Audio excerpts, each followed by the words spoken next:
Hey,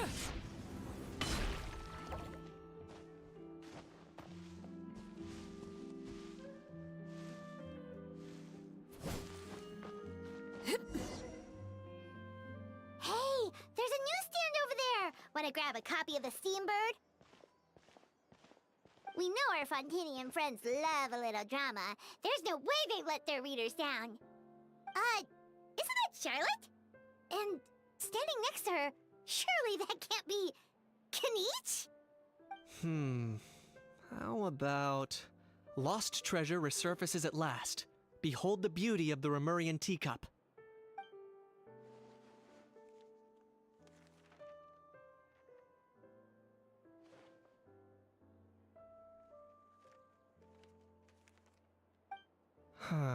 Pretty shocking. But it still feels like it's missing something. Ah, got it! Udex gravely wounded in shocking stabbing. Set to miss cross-border smuggling trial.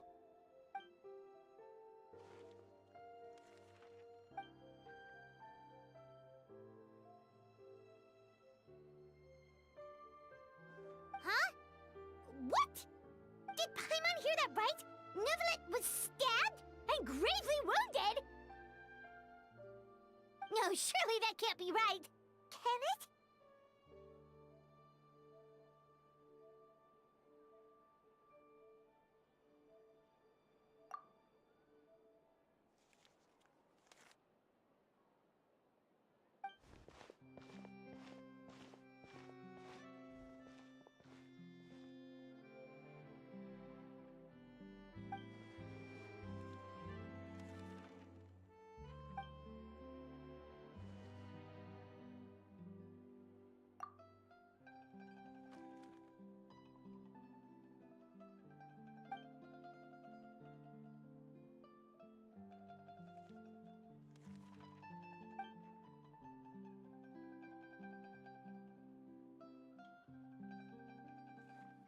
Hey there, you two. Fancy running into you here. Yeah, that, and also a less than pleasant shock. What the heck was all that about a Saurian meat restaurant and the Udex getting stabbed? Please say you weren't being serious.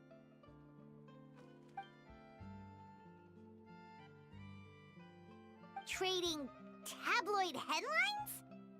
Yeah. Charlotte and I were having a little contest to see who could find the most ridiculous fake news stories. Either I got lucky, or I have a knack for honing in on the most outrageous material.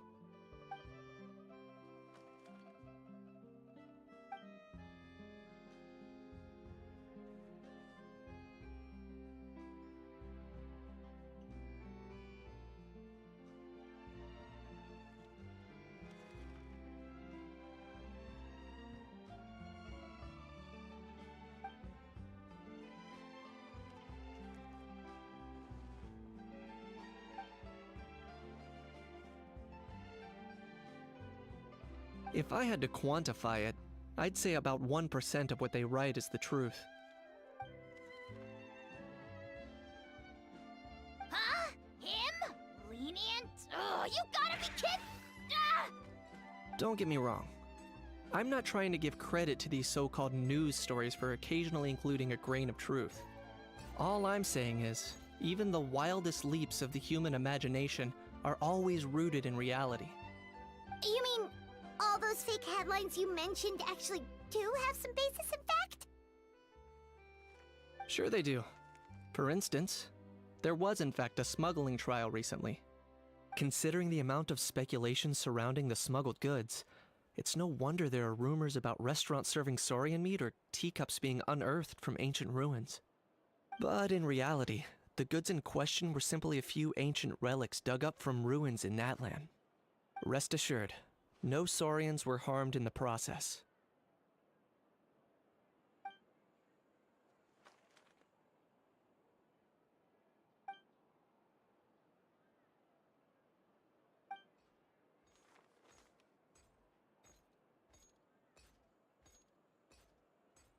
Oh, okay! Paimon was so busy freaking out about those headlines that she totally forgot to ask why you're here in Fontaine, Kinich.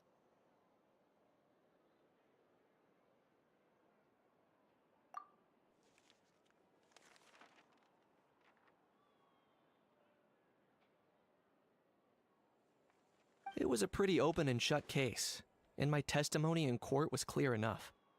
But I'm guessing, Mademoiselle Charlotte, that you're less interested in the case than you are in trying to uncover some news stories about Natlan.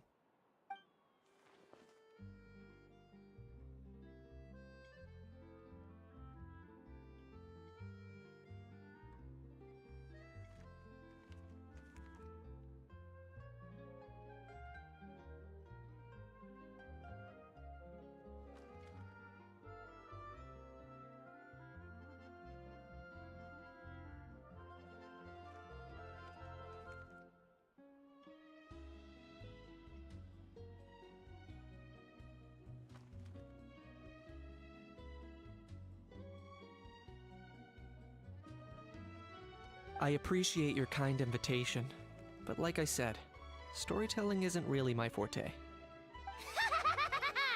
Kaniche the speechless! Kaniche the tongue-tied! Huh? If you're dead set on doing an interview, why not talk to the Traveler instead?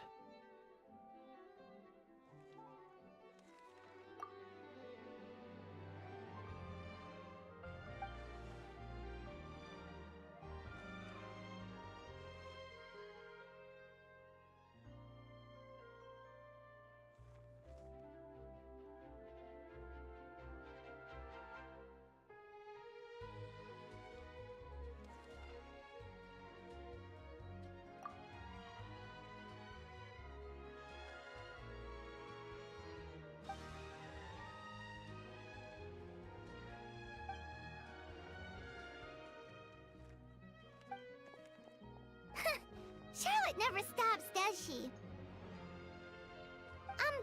Anyway, Paimon just has to ask. That owl thing that popped out before, or was it a howl? It kind of looked like a howl, but at the same time...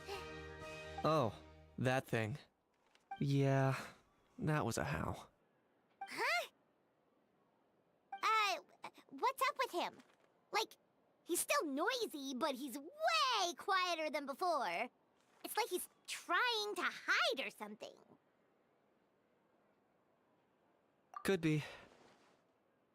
Not acclimatizing? Aw, poor Almighty Dragon Lord is not feeling well. Too bad he can't come out to argue back. What do you mean?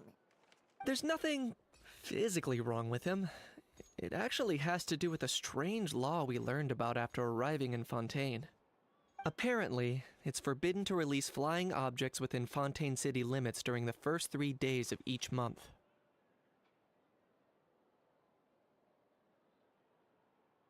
Paimon sure does! Paimon's been down this road before. There's an easy solution. As long as Kaniche holds onto a house tail, he'll be considered an Almighty Dragon Lord balloon, not a flying Almighty Dragon Lord. Not gonna lie, I was considering that. But Ahau wasn't too thrilled with the idea of huffing and puffing away in the form of a mini helium balloon. That said, it's pretty annoying how he keeps randomly popping up all of a sudden. Anyway, this morning I saw a notice outside the Palais Mermonia about an event that's set to take place outside the city soon. Something to do with filmmaking. I hear that's all the rage here. I was planning to stay here and do some exploring for a few extra days anyway, so I think I'll go check it out. It'll be a good chance to let that noisy helium balloon out. He might even learn a thing or two. If you're free, why don't you come along?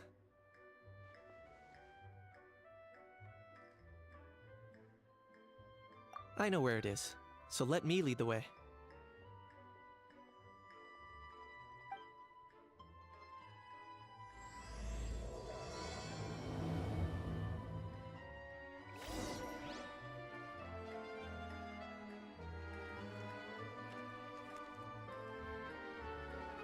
Investing too much motion puts you at risk of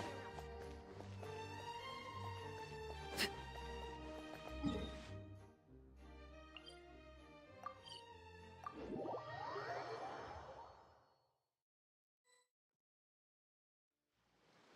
Looks like I remembered correctly. Here we are. Wow, this is awesome! Hard to believe it was just an empty beach before. Yeah, it was still completely deserted only a few days ago when I passed by on my way to testify at the Opera House. There must be some efficient workers in Fontaine. Quite impressive. A few days? One night was all it took. Rap-a-tap-tap, ta-da! But is this all it takes to blow people away? Oh, no, no, no. Given my past experience, I can't let myself get carried away.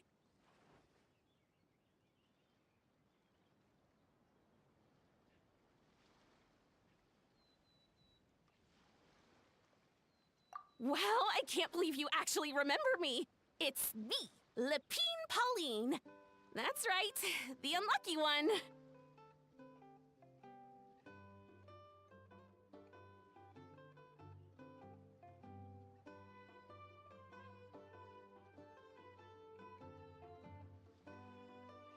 Of course! How else would we have managed to build Fantasyland in a single night? Fantasyland? At least that's how I like to think of it myself. A magical land of fantasy, the stuff of film buffs' dreams. I know it sounds like I'm laying it on thick, but that really is the goal here.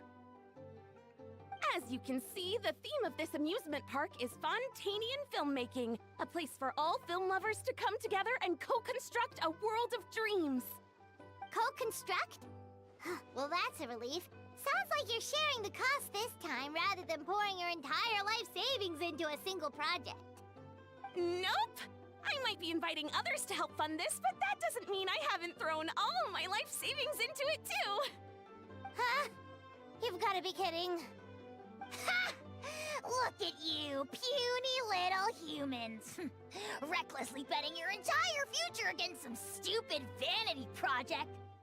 If you're expecting even an ounce of sympathy from the almighty Dragon Lord, dream on! Mockery is all you shall get, straight from the heart! Sorry, just ignore that little gizmoid. He likes to butt in occasionally. Do go on. Gizmoid? Who you calling Gizmoid? You're the Gizmoid! Wow! That's quite a nifty mecha you've got yourself there. Is it some sort of smart personal assistant? You ought to let Miss Charlotte see your cool gadget. Who knows? Maybe you could even look into mass production! Mass production? Ugh, insolent, vulgar, and disrespectful! I, the almighty Dragon Lord, am one of a kind! There has never been another like me, nor will there ever be! And another thing, smart is the understatement of the century! I shall have you know that I am Kahulahau, forebear of ancient wisdom! I lived for eons long before any of you were born! What? Heavens above! I beg your pardon, forebear of ancient wisdom. Please, I meant no offense. Idiot meets idiot. What's all the fuss? Making some new friends, are we?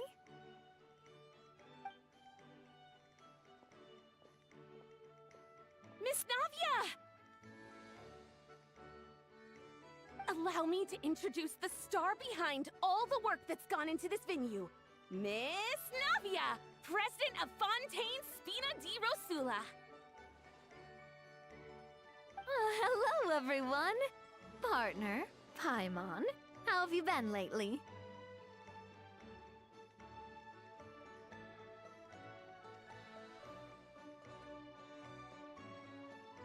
Hello there. I'm Kanich. What about me? What about me? My useless servant can't even give me a proper introduction. You'd think someone yelling their name out in the middle of a public street really needs an introduction? He's not wrong. I caught yours just now, in fact. So, you must be the almighty Dragon Lord, Mr. Ahau. It's a pleasure to meet you.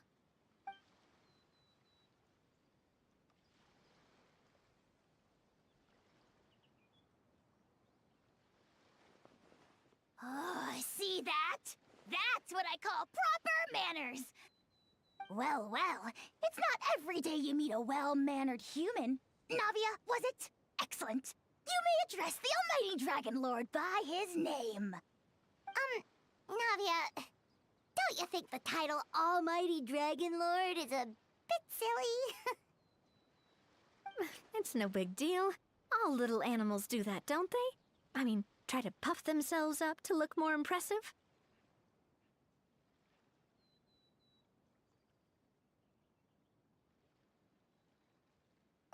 Anyway, it's all thanks to Miss Navia and the Spina di Rosula that Fantasyland's gotten up and running in the space of a single night. Honestly, thank heavens!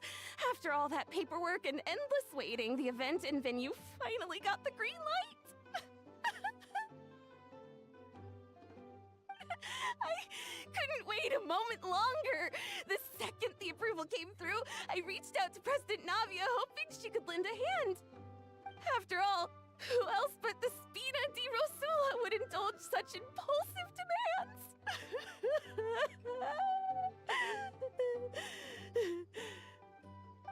Sorry, Traveler. Miss Lapine Pauline sometimes gets a bit overwhelmed by her own excitement, as you can see. I'm guessing she hasn't gone into much detail about the event yet, so let me fill you in. In short, the Cheval Moran Film Fantasyland is a fan convention that's open to film enthusiasts from all over Teyvat. Miss Lapine Pauline is hosting this event and also providing technical support. Huh? Cheval Moran? That's right! The one and only Surintendant Cheval Moran! After much persistence and many solicitations, I finally obtained Lady Farina's permission to use the image of her close friend.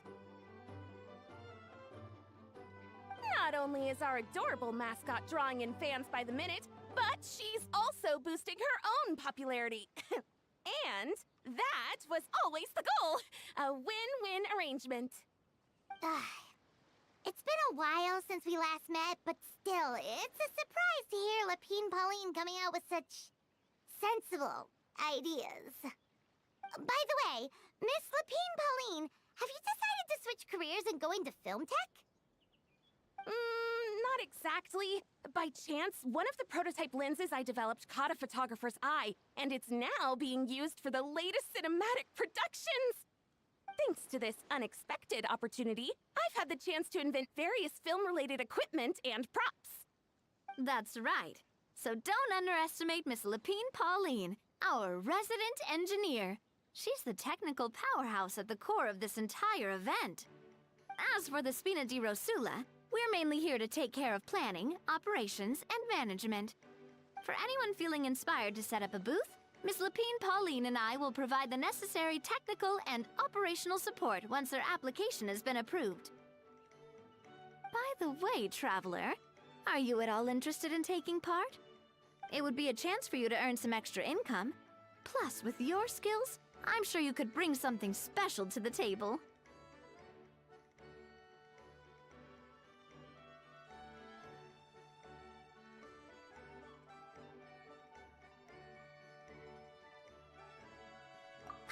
Would be even more tempted if you were to, say, throw in one of those fancy feasts she's seen in those gourmet food reels. Well, as it happens, that'll be a piece of cake.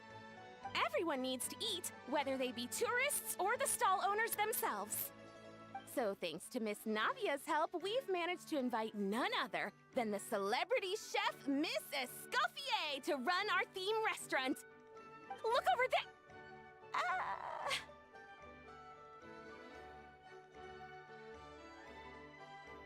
You! Yes, you! For the last time, the ingredients have to be in the right ratio! Get it right next time, or you might as well just lie down on the chopping board yourself.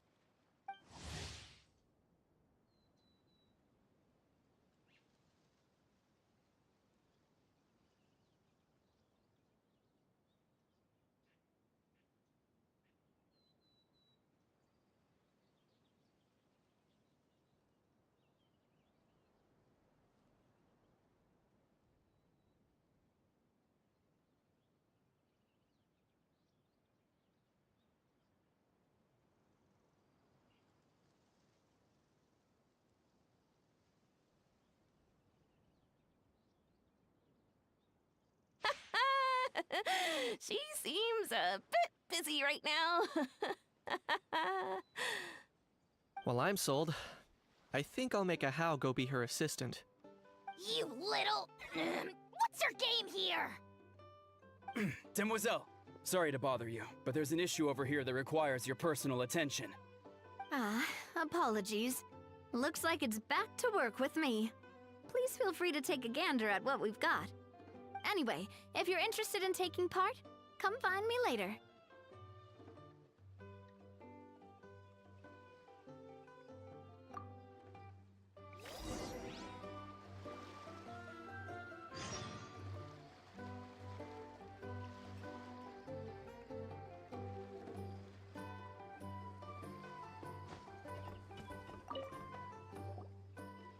Greetings. Apologies if you overheard my harsh words just now, but I assure you it is entirely necessary. The sheer lack of standards here will be the death of me. Do you have any idea of the kind of customers I'm gonna get with how lax things are at the moment? The ones that leave their guns behind by accident, and then come back to collect them later bringing ammunition with them.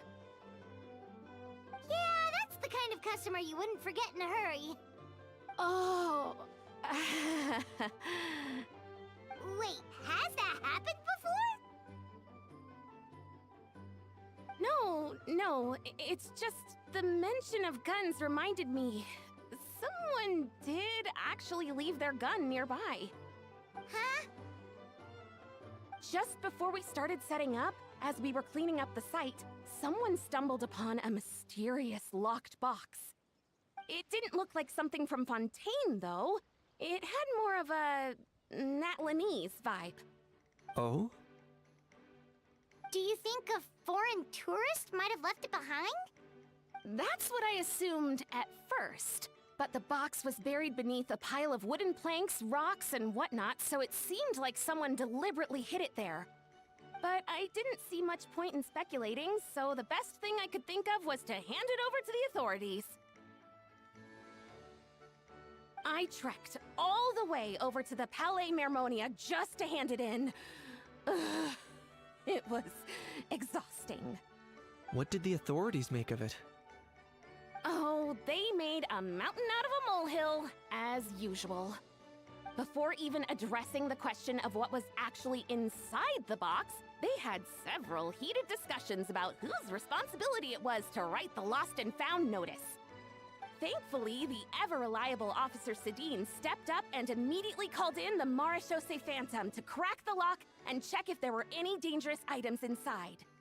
And, as it turned out, there was a gun. Wow, that's a dangerous item, all right. Mind if I ask what kind of gun it was? Oh yeah, Mr. Knich, you're from Natlan, aren't you? Do you know a lot about guns? You could say it comes with the job. I have an interest in weaponry and the like. Ugh, such a spoiled brat. What, are the toys I gave you not good enough for you anymore? Yep, got sick of those long ago. You little... How dare you turn your nose up at my gifts! Why, Time for a timeout, old-timer. Sorry, where were we? Oh yeah, do you recall what the gun looked like? It's a bit hard to describe. If you ask me, it didn't even really look like a gun.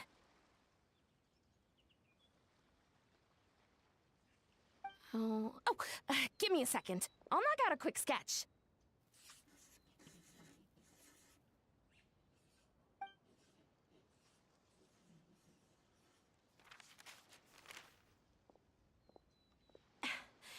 Something like this. Whoa, it's so neat and precise!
It's nothing. Sorry. Is something wrong with my drawing? I know it doesn't really look like a gun, but I assure you, this is exactly what it looked like. And it certainly could shoot as well, too. I confirmed that with the officer from the Marechaussee Phantom. No, quite the opposite. The features are very accurate, and it is definitely from Natlan. Please, don't mind me. I'm just taking a moment to admire it.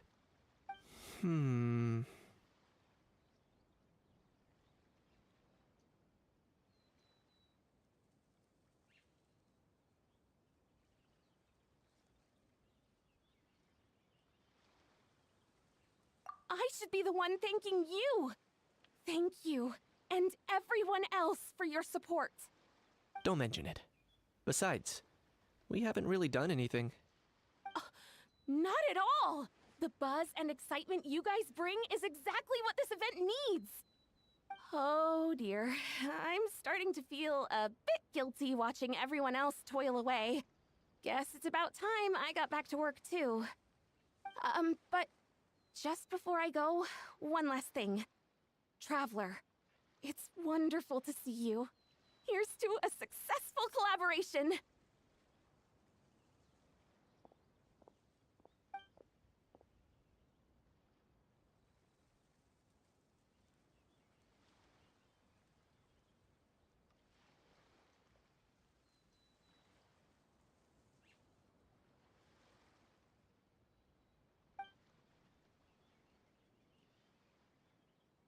I'm sure you noticed that there was something unusual about that gun.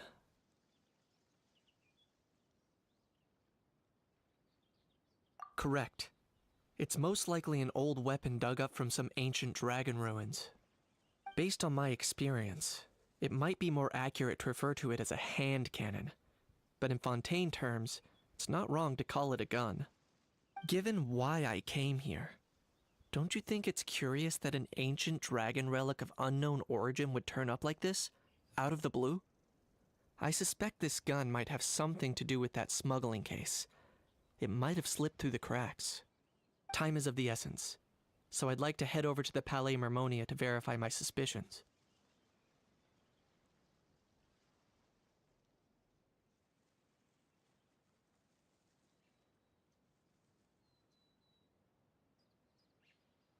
Perfect.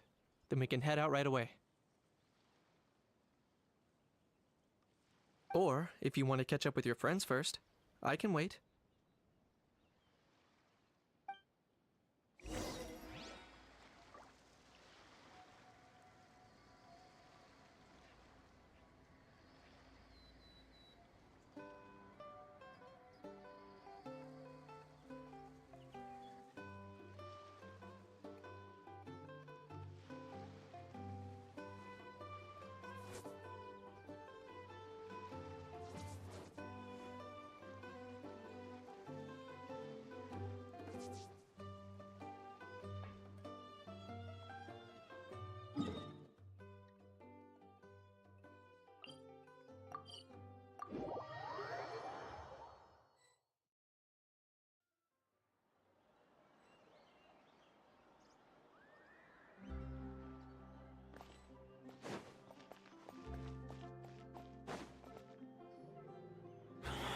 Oh, man.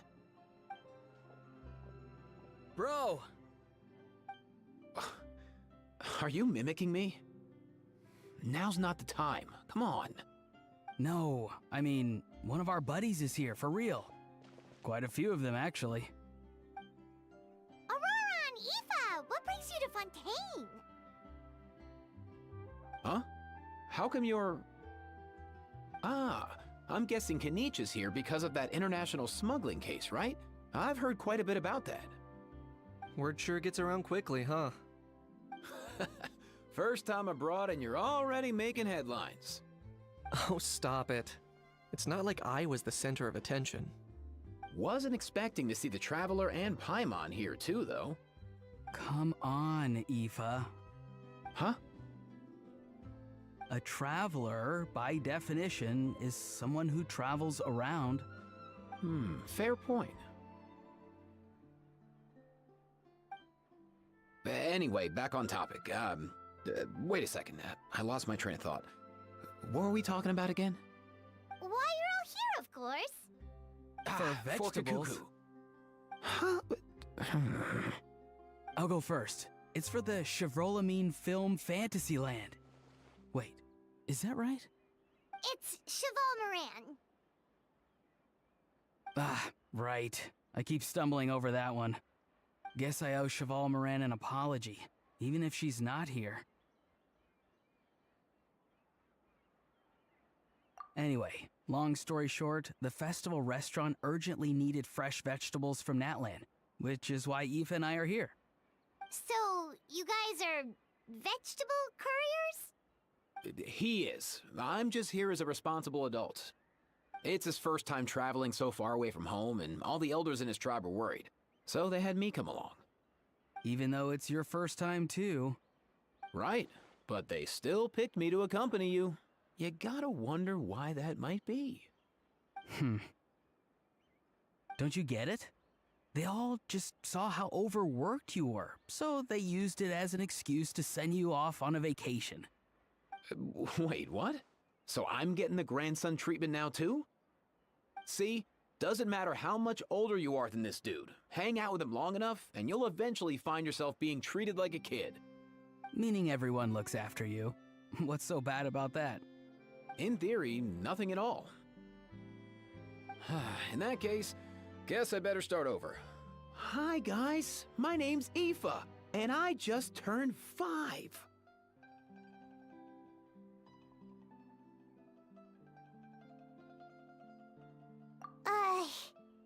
Paimon's not sure who the responsible adult is anymore. So, what about Kakuku? If he was here, we'd be making more of a ruckus than we already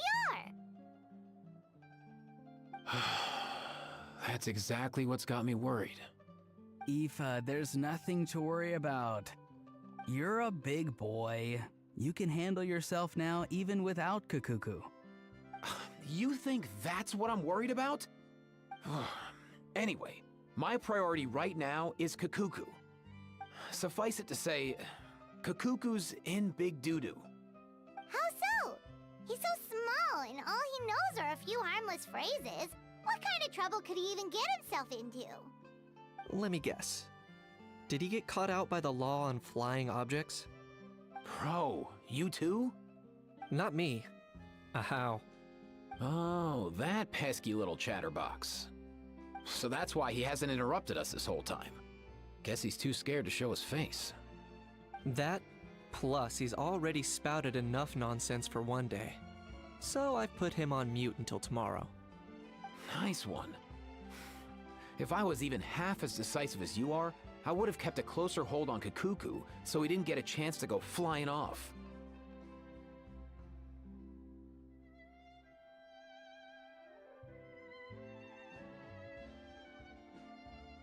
Oh no, bro. Or rather, did Kakuku get caught by the guards for flying around? If they had managed that, we'd at least be able to track him down. But when the guards started chasing him, Kakuku flew into that building next door. I wouldn't be surprised if there was a high-stakes pursuit going down in there as we speak. Just like one of those cool crime movies. Which building? That one? Yup, that's the one. Kakuku sure has a good eye for a getaway. It's the tallest building around. I may be able to fly up pretty high, but checking every last window would still take quite a while. As for Aoife, well, let's just say he's not flying anywhere without a Saurian. Sorry about that. Not like it's my fault, though. You don't have to apologize on my behalf. Wait a sec. What's this got to do with how high you can fly? Kakuku's got himself into a real mess here, like a panicked animal running straight into a trap. It's pretty worrying. I'm starting to picture him flapping through a barrage of gunfire while important documents are flying about left, right, and center. Heck yeah! If anyone can pull it off, it's Kakuku. He's always been such an awesome Saurus. I believe in him.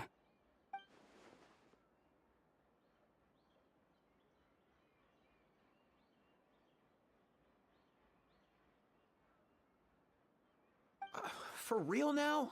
Do you even hear yourself, bro? Of course I'm for real. I'd never make light of something like that. All right. Everyone's an awesome Saurus. Well, the human version. But our priority right now should be to go in there and check up on Kukuku.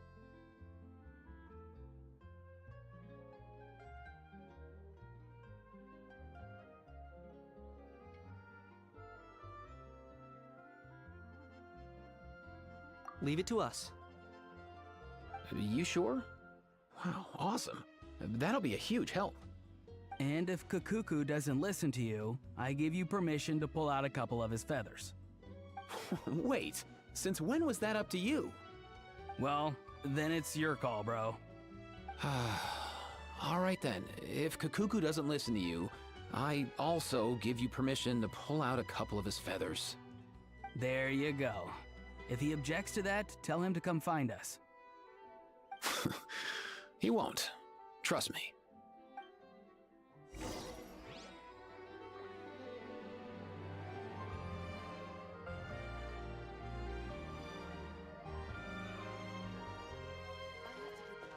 Deployment of guards at all times.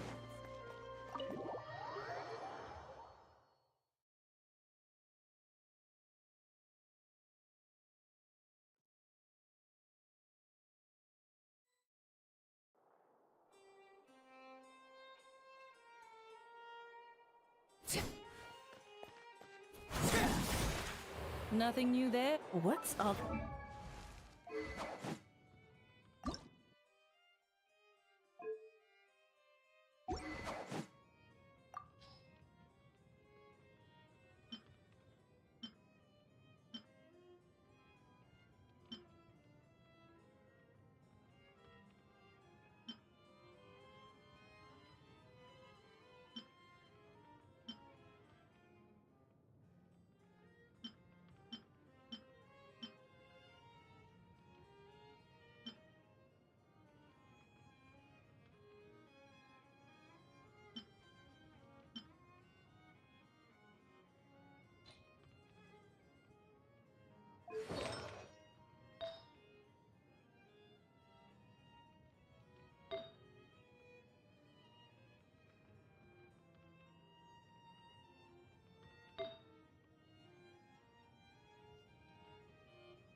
Did he say he came from Natlan? No. Get out of here! I can understand his words, just not what they mean. Oh no.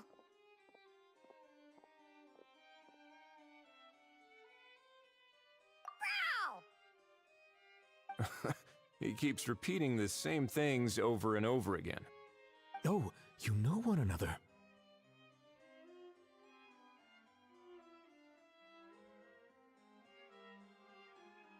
He's a friend! Yeah! A saurian friend of a human friend! Great. Well, that was easy. Looks like we've tracked down the owner. Guess that's one less lost and found notice for you to write, Monsieur Neuvillette. For real? Traveler, was there something important you wanted to discuss with the Udex? I'm just about done with my business here. Need me to step out? Stay and hear them out first. Perhaps it will have some bearing on your own work. If I'm not mistaken, you are the same Mr. Kanich who served as a witness in the smuggling trial? I take it there's been a further development in the case. That's right. Very perceptive, Mr. Udex. So you've met Neuvillette before? But wasn't the trial overseen by another judge? I've seen his photo in the papers. But as for this other gentleman...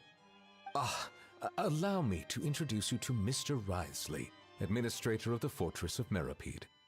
Or in layman's terms, Fontaine's prison warden. Please, feel free to share anything about the case. There's no need to keep anything from him. Pleasure to meet you. Pleasure to meet you! Wow, that sounded just like me. But should we really discuss official business in front of the Saurian? Oh, wow! Oh, no! I believe he said... Or rather, I suppose he meant that he'll keep this to himself. Though I should mention, Mr. Kukuku, that we will have to ask you to sign a confidentiality agreement. Sure thing, bro!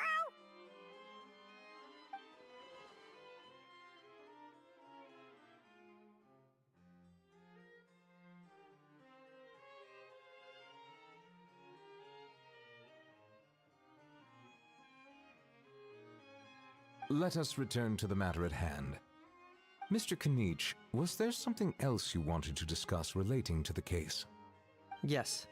Let me fill you in.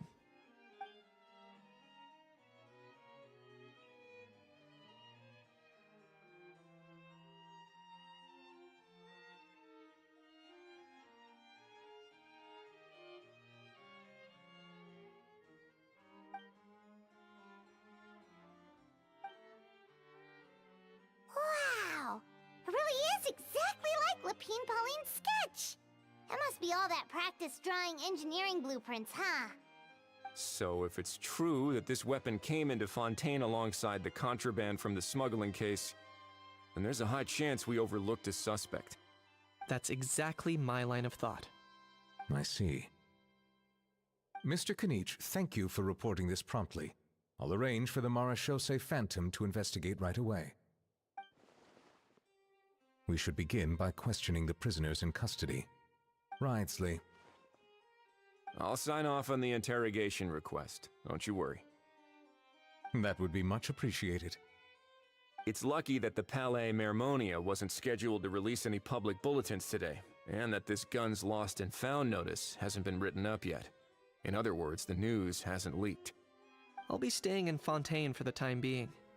If there's any progress in the investigation or you need my help, feel free to reach out anytime.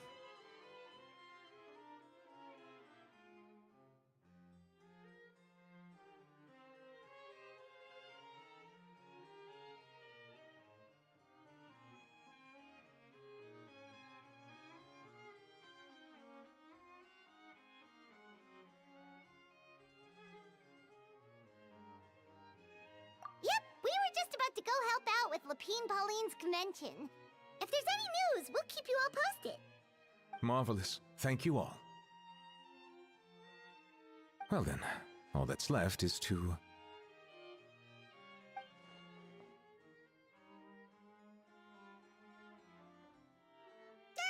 You miss me, bro? He really does come out with the most unexpected things. Who did he learn it all from?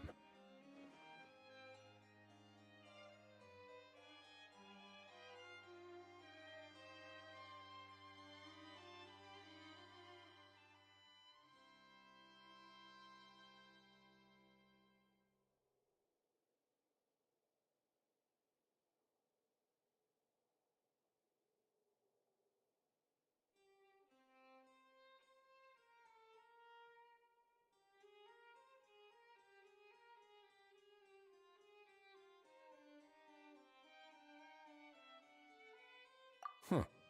Well, it's pretty extraordinary.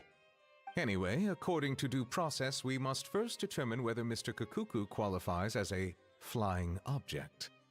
And, following on from our conversation just now, he also needs to sign a confidentiality agreement. Drafting said agreement may take some time. Looks like you'll be staying with us for a while then, Kukuku. Excited?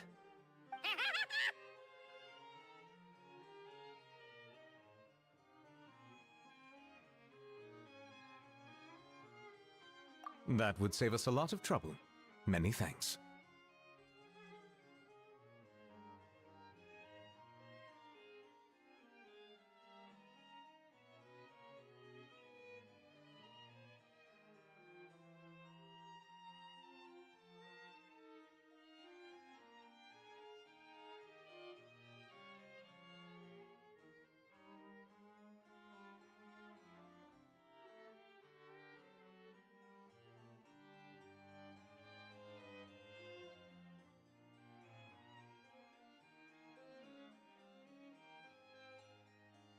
Alright then, we better get going.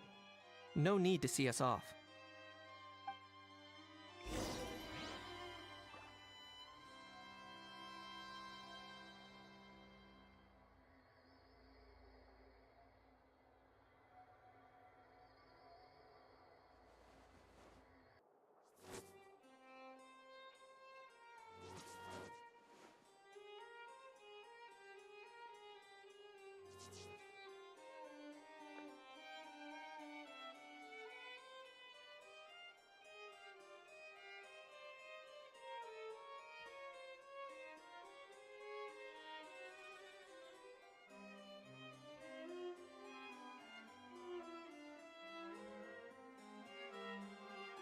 Something you wish to report? Go on. You have my undivided attention.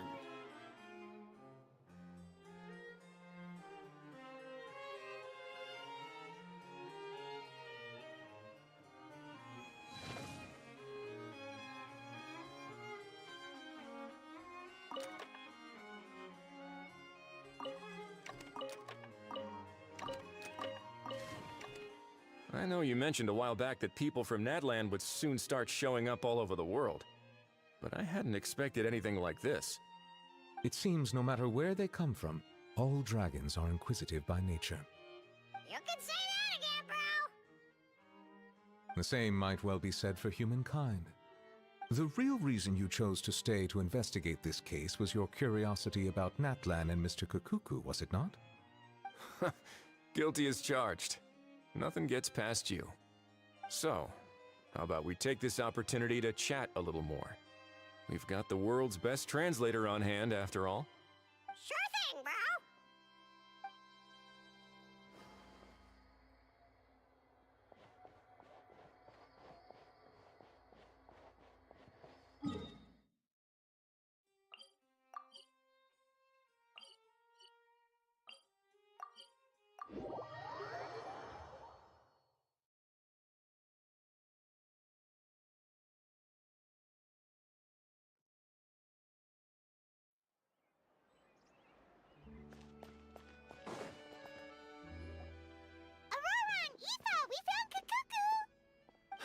What's the situation? How bad is it?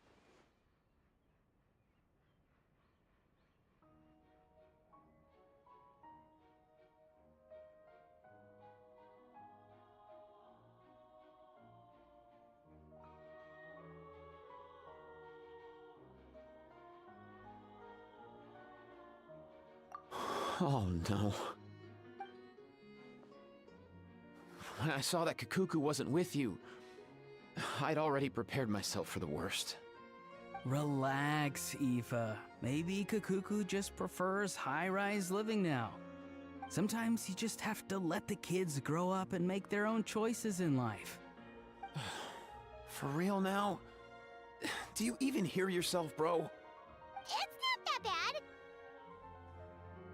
Kukuku's fine. Still very much alive and kicking for starters. He hasn't been arrested either, so no jail time.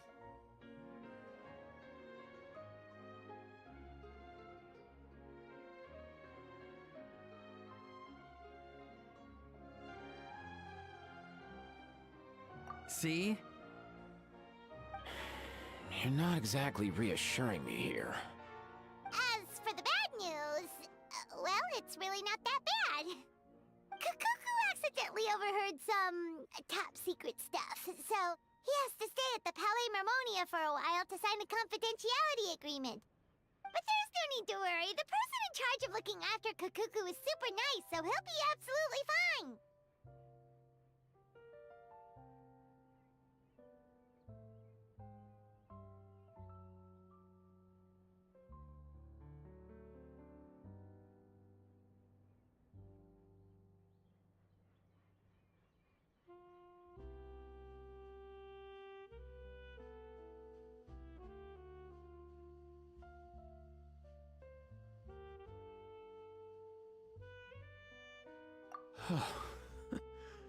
All right. That doesn't sound too bad after all. Wow, hearing that's put my mind to rest. But based on my understanding of how things work here, the ban on flying objects should be over by the time Kukuku actually gets out. What a shame. Oh well, I guess we'll just have to go have some fun without him. You don't look disappointed in the slightest. Anyway, Auroron and I will be staying in guest rooms upstairs at the Hotel de Boer for the time being. Feel free to drop by if you need us.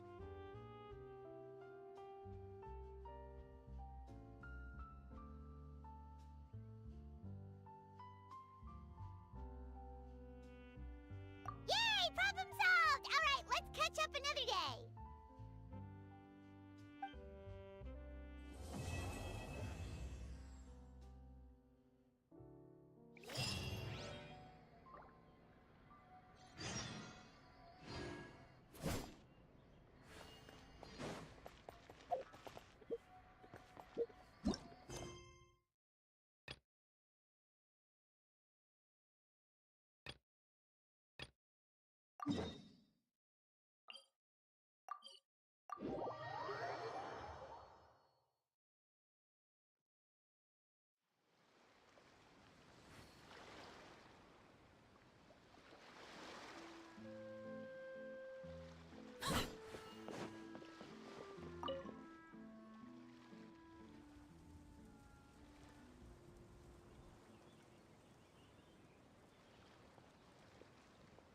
Traveler, it's you!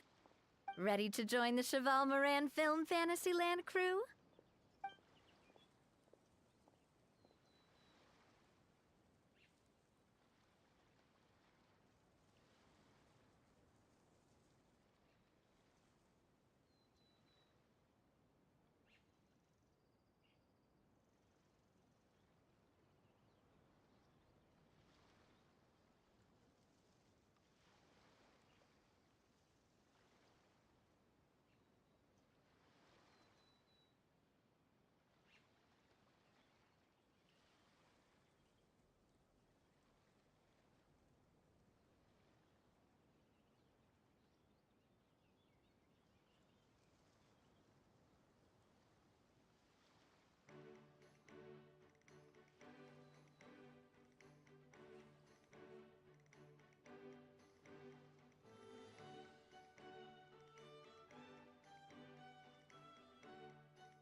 It's time, dear partner in Paimon, for us to turn our attention to the Cheval Moran Film Fantasyland.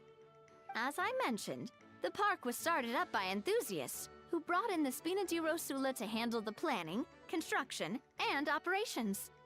Of course, enthusiasts aren't typically all-around experts.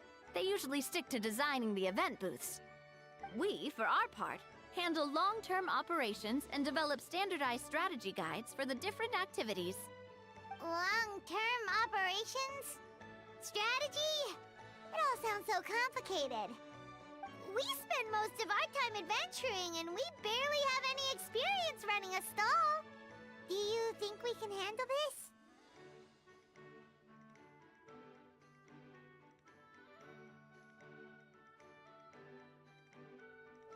That's more like it. You've seen it all before, haven't you, partner? I'd even go as far as to say you've shaped some of Tevat's biggest business ventures. Anyway, first things first. Let's get an overview of how the whole festival's gonna be run.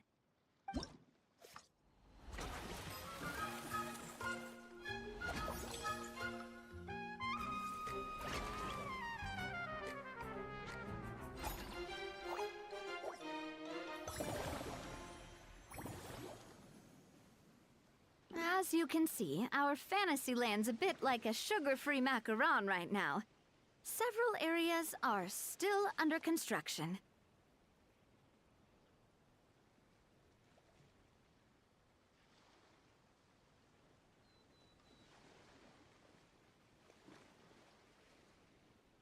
The Spina's only been able... That's why I upgrade... So, it's our job to allocate precious time slots in each business cycle to the most worthwhile tasks.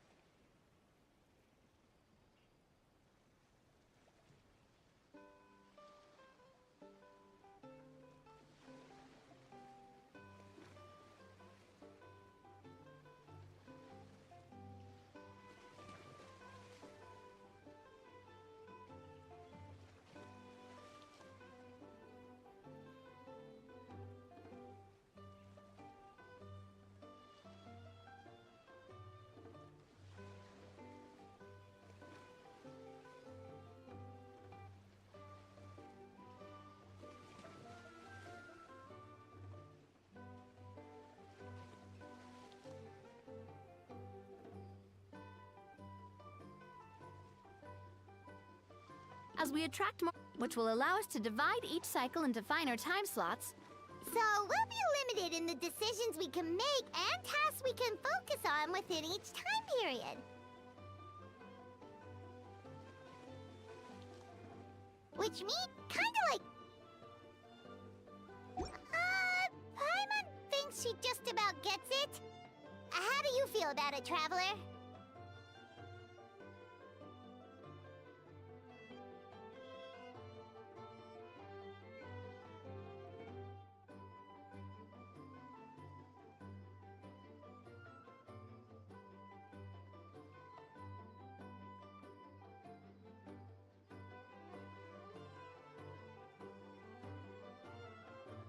Yep, come on, we can do this! You mentioned standardized strategy guides just now. Does that mean there are non-standard ways to take part too? Of course.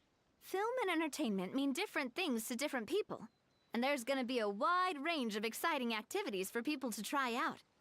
If we're not careful, some visitors might wander off and end up getting in trouble. And others might pick up dangerous props by mistake. To avoid confusion, we need to create a standardized strategy guide for each activity. Just think of it like a walkthrough.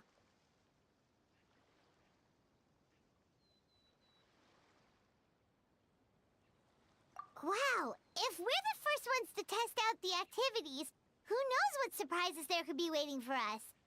But if we hit a tough spot, we'll just have to rely on our skills to carry us through. Hopefully it goes without saying that I'd never put you in danger, partner.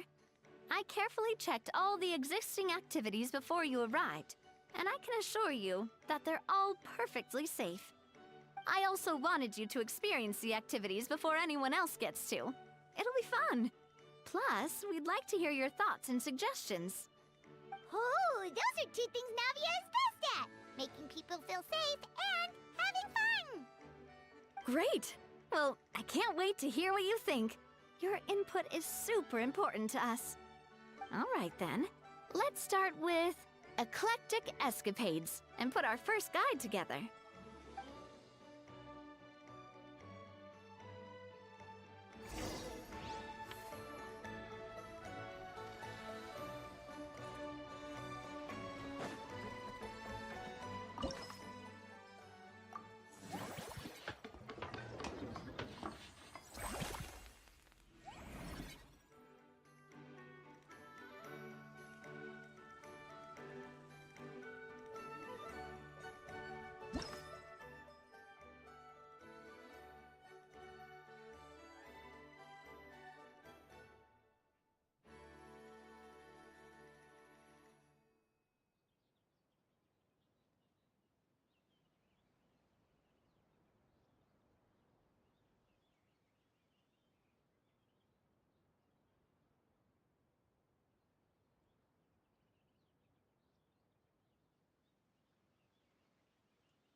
Both of you seem even more excited than before.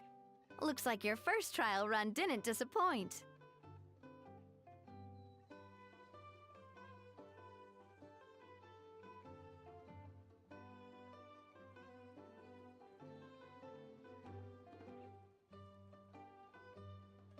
Paimon hasn't actually watched that many films, but after trying it out, she might just be hooked! We should check out the film that it's based on! Great job, Paimon. That's exactly what our enthusiast friends were hoping you'd say. They'd be beyond delighted to hear that visitors are curious about the films that inspired these attractions. Some have even been willing to contribute extra funds out of their own pockets. Where budgets have allowed, of course. Out of their own pockets? That's right. While the Spina di Rosula covers the cost of basic booth materials and rental fees, many fans have personally funded promotional materials and related merchandise. The cost of the booth itself isn't their main expense. Some of them have already started designing spin-off products inspired by film characters. Take our official mascot, Sir Intendant Chevalmoran, for instance. She won second place in the last most popular character poll for the comic film category, and was even dubbed the pinnacle of round, bouncy cuteness. Many people have expressed interest in designing cushions based on her image, using the highest quality fabrics and hiring the most skilled artisans to mass produce them. These cushions will officially go on sale at the next convention alongside lots of similar products.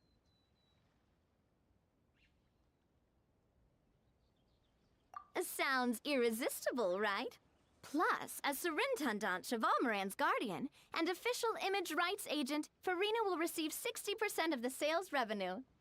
After all, the fans are doing this voluntarily, not for profit, but to promote Surintendant Chevalmoran's adorable image. The more Mora ends up in Farina's purse, the better Surintendant Chevalmoran's meals will be. And who wouldn't be happy to hear that? Oh, Paimon likes the sound of that! Everyone working hard for something they all love without worrying about profit! Still, we can't just ignore Mora completely. Whether it's fan creations or official commercial projects, some level of financial balance is still necessary. The same logic applies to the Chevalmoran Film Fantasyland taken as a whole. Once we finish the standardized strategy guides, our attractions can officially be open to the public. But we can't take personal charge of the ticketing process. There's plenty of work to do at the various booths, and the park itself is a work in progress. We'll need to assign dedicated employees to maintain and manage each attraction. There's a recruitment section on the park's bulletin board. We've received many applications, and each candidate has their strengths. Our job is to match the best candidates to each attraction based on their overall performance. Once assigned, the staff will keep the attractions running, ensuring a continuous revenue stream. Wait, so we've suddenly gone from being playtesters to heads of human resources? That's definitely a first for us.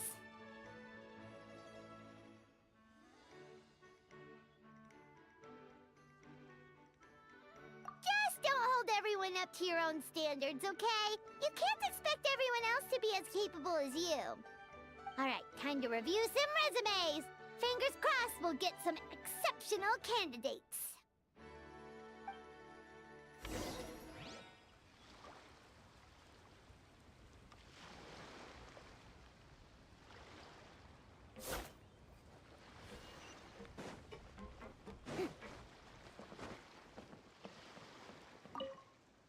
When reviewing resumes,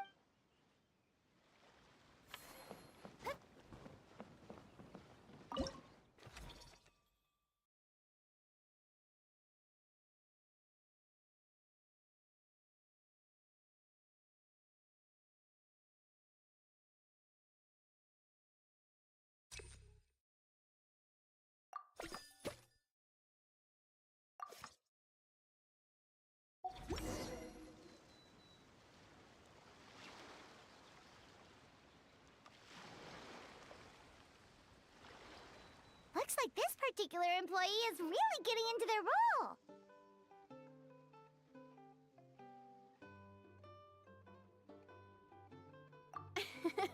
You're both doing great. You sound more like bosses than I do. In any case, with this, the Cheval-Moran Film Fantasyland is now officially open. Running a theme park is a long-term project. You won't make much if you try and rush it. We're just about done with our current work setup, so let's take a short break and wait for this cycle's revenue report to come in.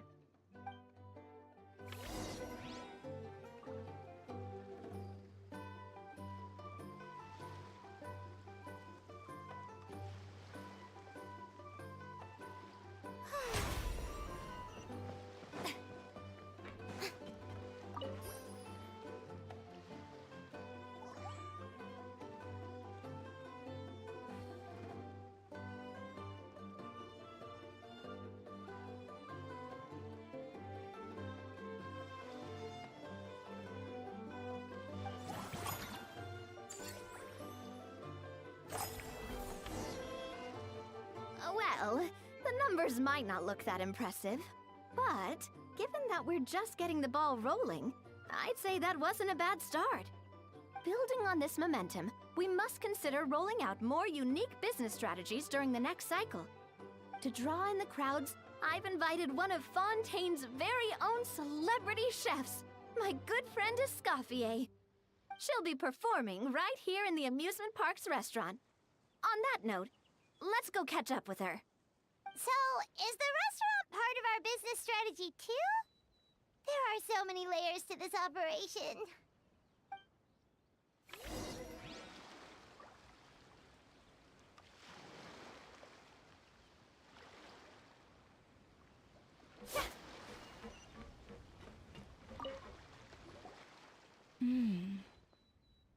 The restaurant is up to standard, and the waterside location will make for a unique dining experience.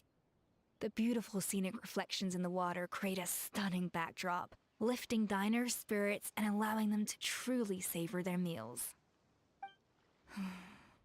Ingredients, check. Cooking utensils, check. Looks like we're ready to rumble. Hey there, Escoffier! Oh, my employers are here. The president of the Spina di Rosula, plus the famous traveler and Paimon. I must say, you seem a bit overqualified to be running a film-themed amusement park. I'd say that if anyone here was overqualified, it would be the former head chef of the Hotel de Boer. Wherever you walk, the aroma of fine cuisine follows in your wake. Let's get back to business. I'm guessing you want the traveler to help me decide the theme dish for each cycle, right?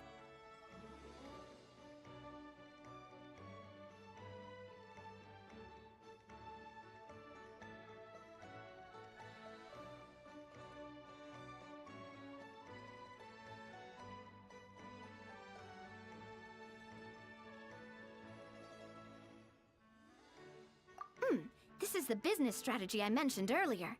Using Escoffier's top-tier dishes to attract more visitors to the park. But this isn't just about attracting visitors. Her culinary masterpieces will surely have other surprising effects. Just imagine, Paimon, if all you needed was a single ticket to enjoy all the attractions and taste all the legendary food. Wouldn't you be tempted? Then Paimon come every single day!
Now, here's the twist. To get the most out of this strategy, the menu can't be made public. Based on research by a certain food branding consultant, many restaurants have started offering a special chef surprise dish. So give me some inspiration every few business cycles, and I'll decide on our next themed dish. Now then, give me your hand.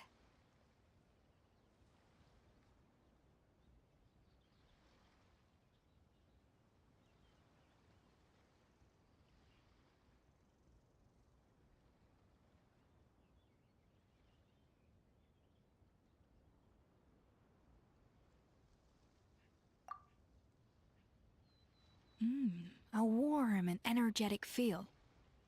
Your hands are calloused from wielding your sword, but still quite delicate. When you grasp its hilt, it's like you're holding the bow of a violin. A sword, then. The theme this time shall be strength.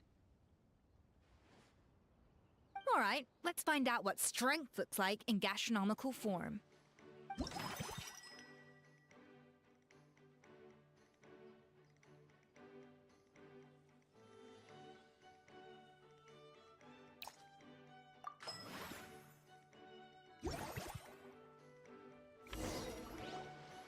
I've refined the sauce for these barbecue ribs.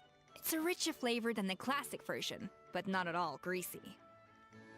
The mint extract in the seasoning leaves a refreshing aftertaste, perfect for indulging yourself after a fun-filled day.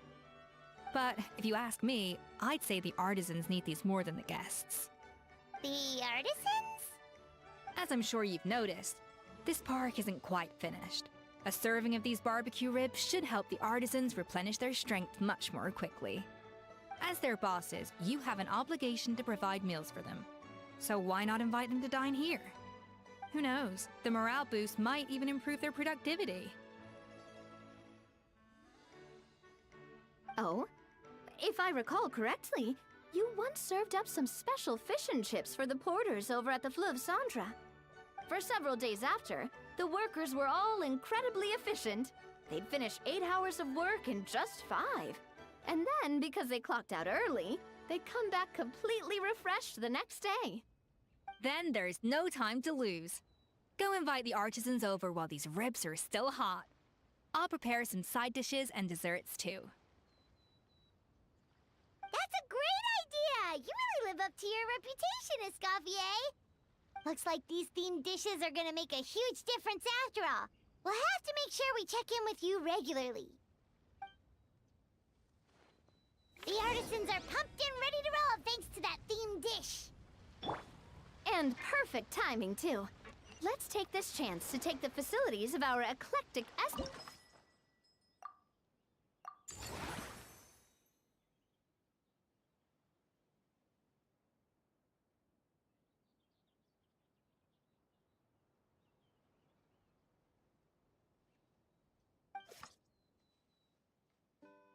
We should be able to attract more... That's right. An attraction will... When that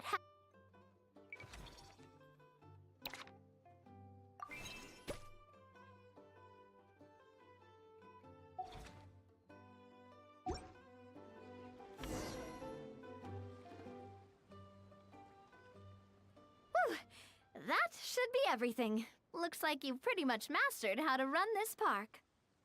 Huh? Have we really? Thinking about it, we have learned quite a lot, haven't we?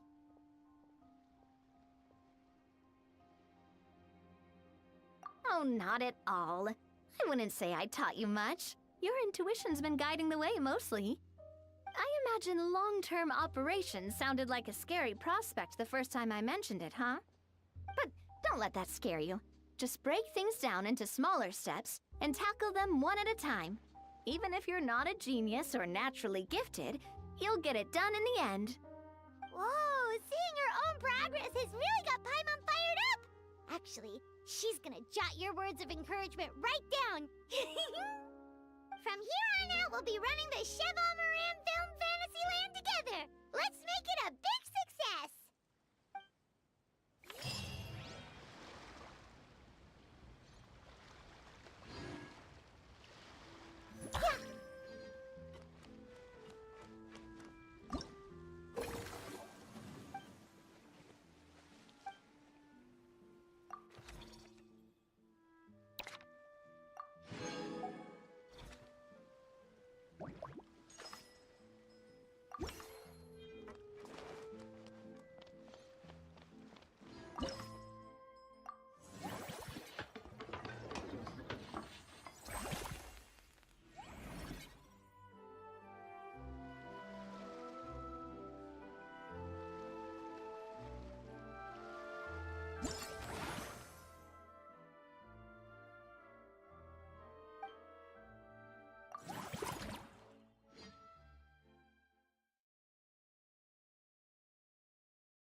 of days, ban on flying objects should be over by now.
What could the children be? Let's head over to the Palais Mermonia to see how Kakuku's doing.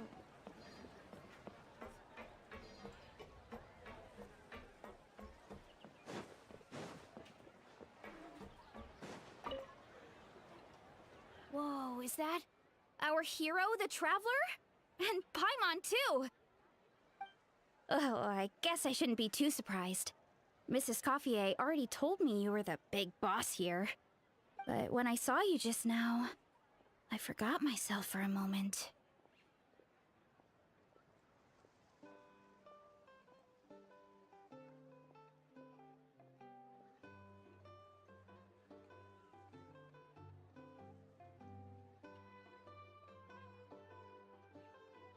Tactically speaking, the Cheval Moran Film Fantasyland doesn't even have a boss, does it? Isn't it the idea that everyone works together to make it as successful as possible, and then we all share the profits? But, wait a sec. Why are you here, Veressa? Well, officially, I'm here to promote my brand. Not long ago, Mrs. Coiffier placed an order with me for her restaurant, as she often does. In her letter, she mentioned that showcasing my orchard's products at the festival would boost sales and help build my brand recognition. After talking it through with my parents, I decided to give it a shot. Now that I'm done with the restaurant's ingredient order, I plan to sell the rest of my fruit directly to guests to help quench their thirst, of course. The thought of enjoying fresh fruit from Natlan here in Fontaine does sound pretty appealing. But with this many customers, wouldn't it be exhausting to watch the stall all day? Huh? Am I supposed to be watching the stall the whole time? There's an attraction over there called Movie Masterpieces, right? I heard some of the challenges are based on famous films. Some of those films have even been adapted into great comics. I'd love to go give it a try. So, you're not doing any business at all? Back in the Collective of Plenty, I'd just set up a sign with the fruit prices, place a weighing scale and a coin jar to one side, then let people pay on their own. When closing time came around, I'd wake up and check the accounts. Not a single Mora's ever gone missing.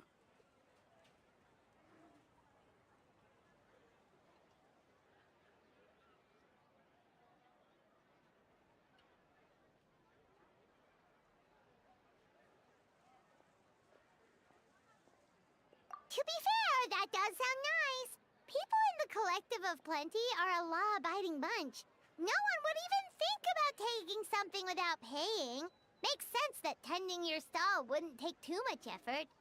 Fontanian customers are no doubt trustworthy too, but let's just say they're not used to self-service shopping. Plus, if you just leave the stall unattended as a Natlanese merchant, people here might think you're gone for good. In that case, I'd better start acting the part. But I'll need to buy some things in the city before I officially open for business. I promised to bring back some Fontanian clockwork mecha for Kochi-san. Oh, and I also wanted to try a few rounds of movie masterpieces. After that, I should be able to focus on my business without getting distracted.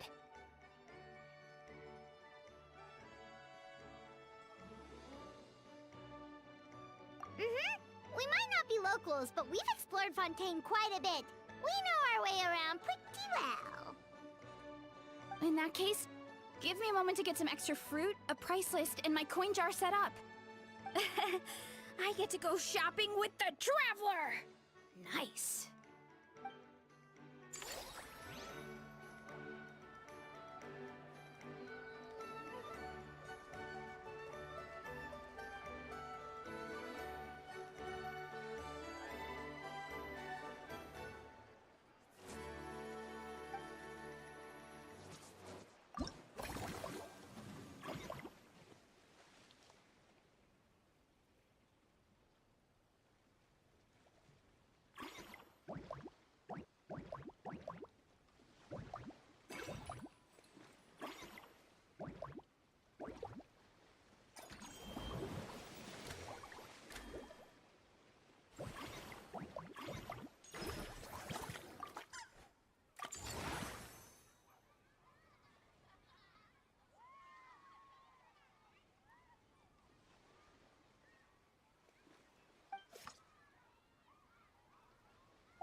Something you wish to report? Go on. You have my undivided attention.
Hello, boss. I'm from the Collective of Plenty. You might recall receiving a letter from us requesting you to design some components. Wait a sec. Why does Ian-san need Clockwork Mecha?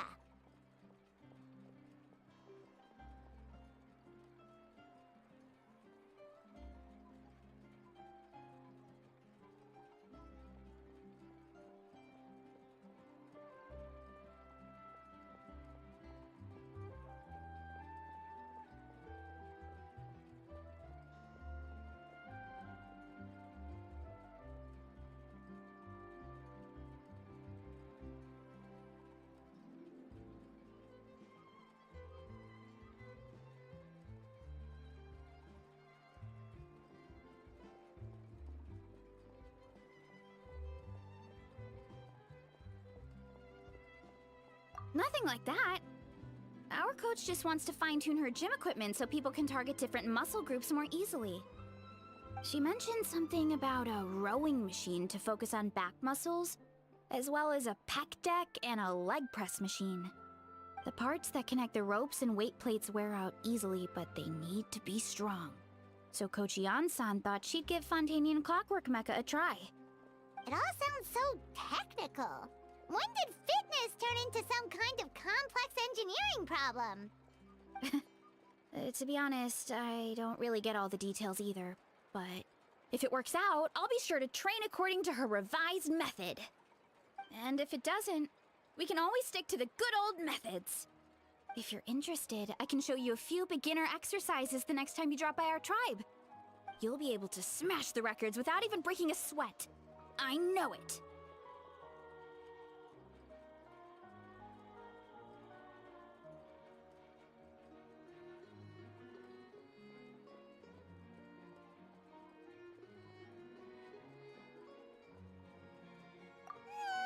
Paimon will pass on that one. She'll be rooting for you from the sidelines, though.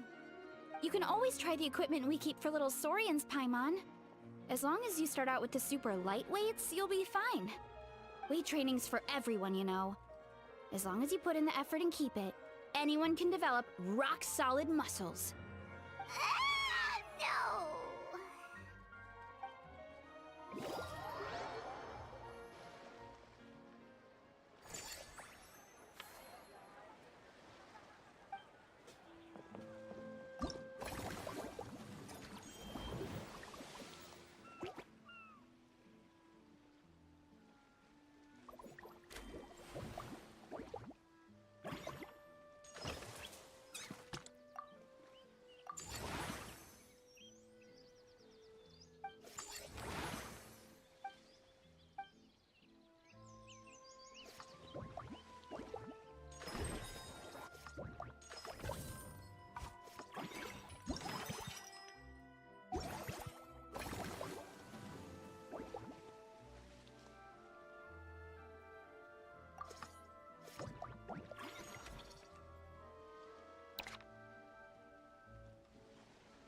All right, time to show off how fast I can run. I'm gonna go have a blast, then come back, calm down, and focus on running my fruit stall.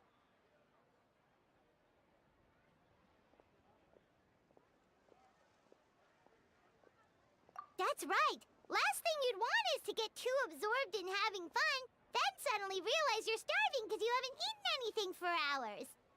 Funnily enough, Paimon can think of someone else with a bad habit of getting so into things that they forget to eat.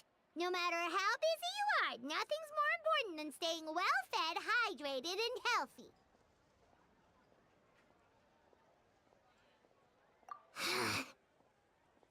No need to worry about me, guys.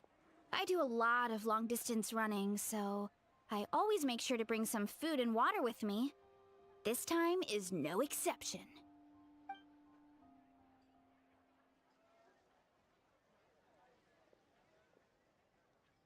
Woohoo! That was incredible! How was it? Did you get through all the levels? It was amazing! Not only did I get a super high score, but I also checked up on every homage to the original films, and even recreated several iconic scenes starring comic book superheroes. I'll focus on doing business this time round, but if there's ever another event like this, please let me know as early as possible. I want in!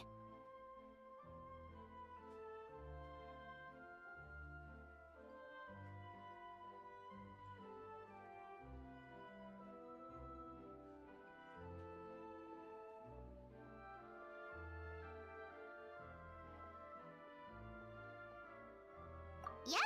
You know what? We should let you design the levels. I'm sure all the fans will be thrilled. That would be great! Anyway, back to business.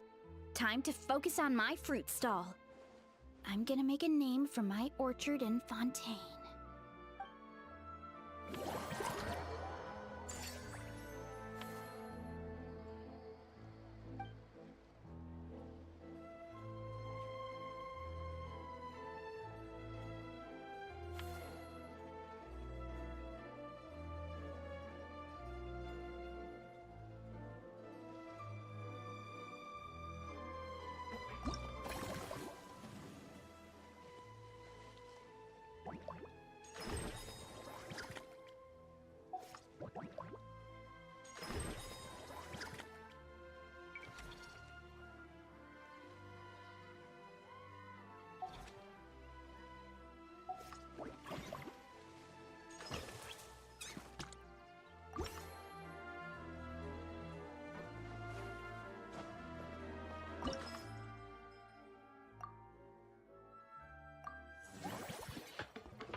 seeing how happy... Would you like some fruit?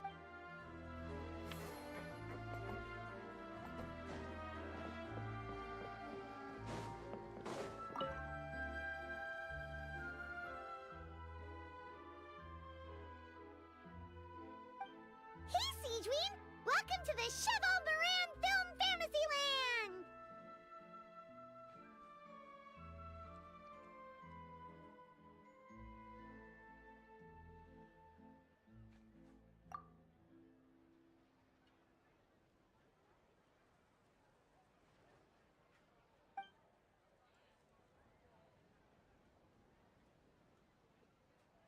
Oh, your encouragement leaves Paimon feeling even...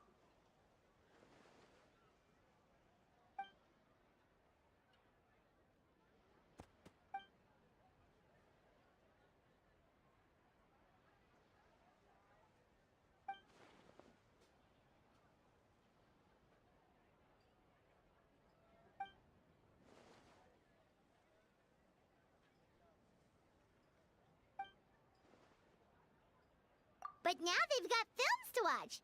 Even the ones who used to cause trouble might settle down a bit. We have our very own animal-themed area, by the way. We call it Mellow Manor. Customers are calling it the most relaxing place in the park.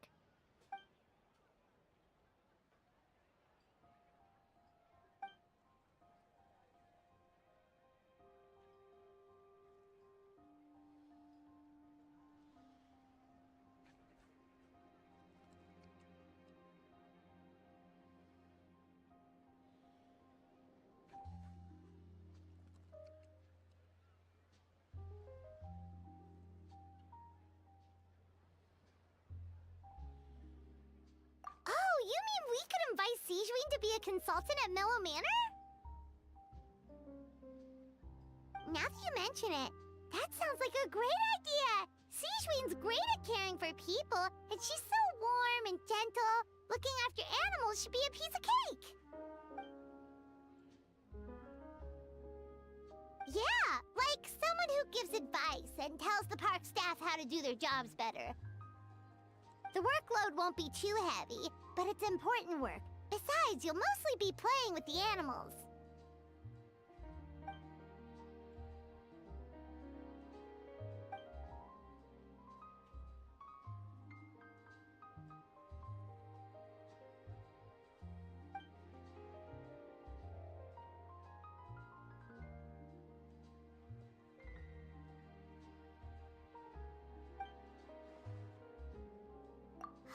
With Siegeween on board, Mellow Manor's gonna be even better than before! Paimon has a feeling our revenue's gonna shoot through the roof!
Forget health issues. Paimon wouldn't be surprised if she could actually chat with the animals once she's done reading.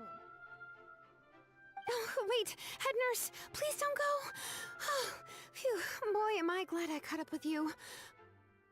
One of the inmates has become obsessed with those magical mouse munchies from the animated films you've been showing them, and tried making some himself with 3 days' worth of welfare meals. He ended up giving himself food poisoning, with symptoms we've never even seen before. Please, we need your help.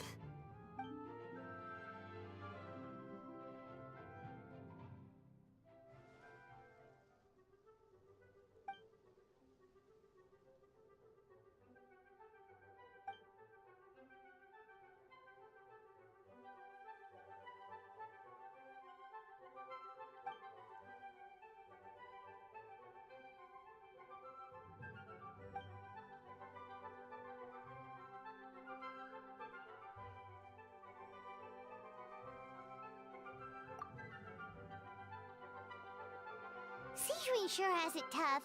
Not only does she have to worry about taking care of her patients, she also has to clean up after those troublemakers. Why don't we prepare something tasty for her? It might help lift her spirits.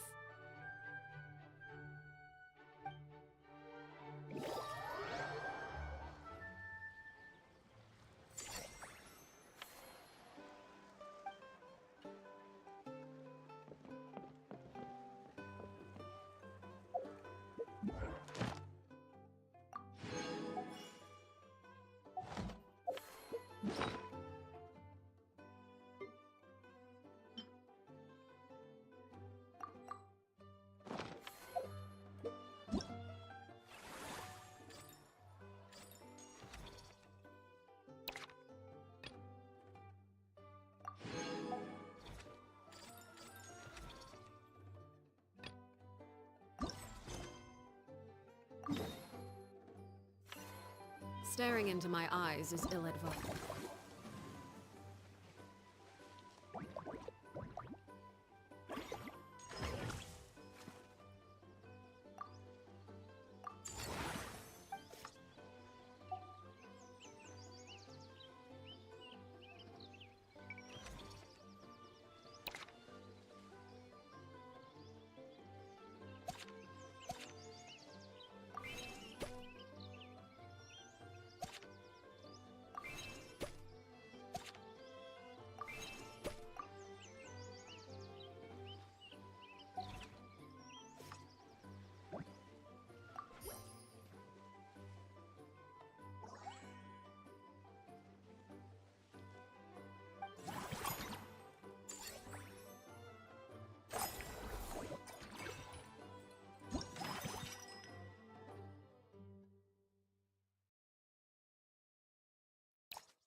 I can't promise you'll like what you see.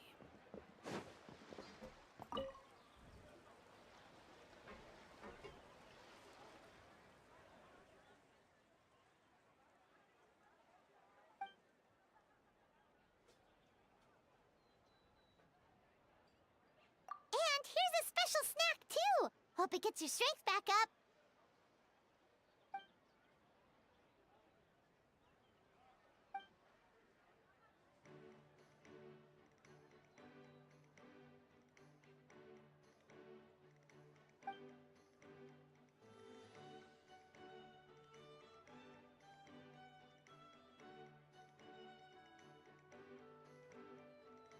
Is it because they aren't paying any attention when they're watching? Or is it some rebellious mentality? A whatever you tell me not to do, I'll do it just to prove you wrong type of thing?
Guess that's not scenery most Fontanians see every day, huh?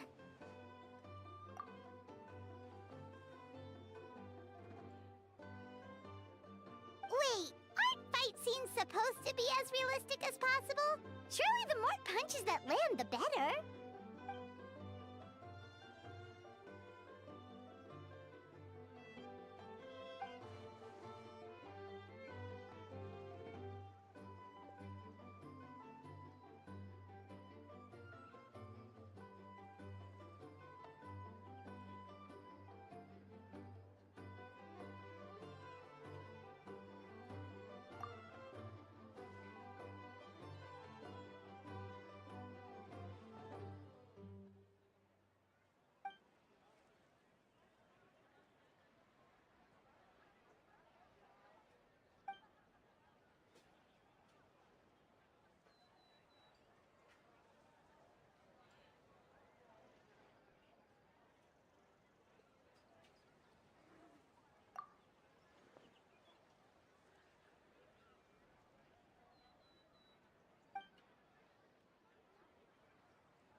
You sure that's okay?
Is that good news or bad news, though?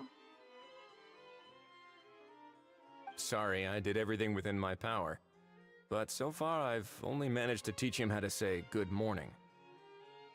Wait, so that's all you've been up to this whole time? Get out of here! Huh? Okay, so good mornings aside, please tell Paimon there's been some other progress too. Of course. That's why I'm here. Kukuku's not the only one that Mr. Wriothesley's been getting to talk. I'm referring, of course, to the convicts. It was nothing. These guys weren't exactly tough nuts to crack. So, what's the deal? After racking their brains, they remembered speaking to an inconspicuous middle-aged man just as they were preparing to pack up and leave Natland. He was dressed in the manner of the Children of Echoes and carrying a box. Plus, the description matches the one the gun was found in. All in all, he didn't look any different from your average Natlanese traveler. Perhaps seeing that they were dressed as merchants, this man stopped for a chat, inquiring where their goods were headed, and even asking if they could share a boat. The smugglers were very cautious, though. They didn't tell him any specifics. But all this happened before I crossed paths with them. I happened to notice them as they were preparing to set sail. I thought they looked shady, so I snuck aboard, and ended up being carried along all the way to Fontaine.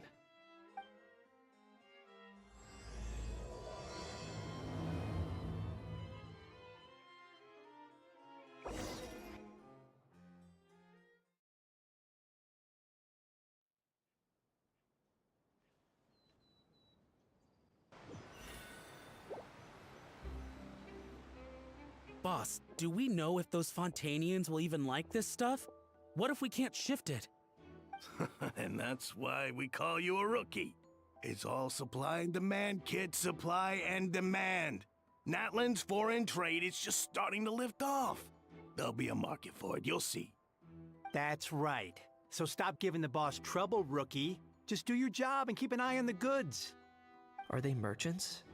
Have they come to Fontaine to do business? Scarred face. Calloused hands. On closer inspection, the fabric looks worn at the knees and elbows, and his fingernails are dirty. Not exactly your typical merchant. Could he have previously been a warrior? Or even an adventurer? Something feels off. I'd better sneak up and get a closer look.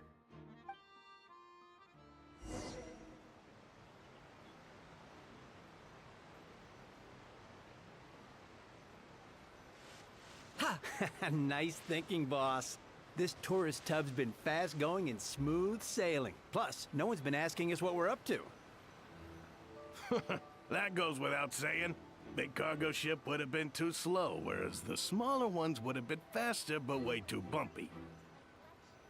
If we ended up damaging the goods by accident, all these months spent grafting away would have gone up in smoke. Seriously? But there's hardly anything here. Would it really have taken them months to prepare? And why would they need to transport it with such care? Could they be secretly smuggling precious items out of Natland? I'll need to find a way to get to the bottom of this.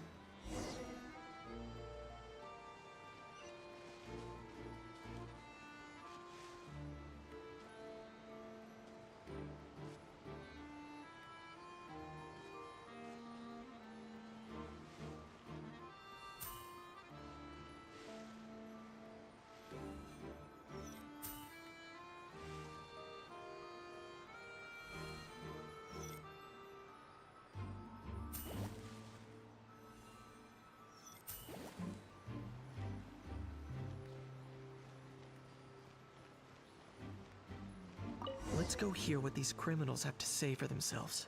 Hey, why the long face? You're abroad on business, and you get to do some sightseeing while you're at it. Sounds like a pretty sweet deal to me. You'd better cheer up if you know what's good for you. I guess you're right. I was just worried I might have messed up with the packing, or that something's gonna go wrong along the way. Oh, pull yourself together. Tons of foreign tourists come traveling to Fontaine. I bet their luggage is full of all kinds of weird stuff. If someone insists on checking it all, just show them the purchase order we had drawn up. Those Fontanians can't get enough of their legalese, so I've heard. They can look all they want. Aha. So their aim is to smuggle in contraband after all. Looks like I've gathered enough intel about the smugglers and their contraband. Time to inform port security.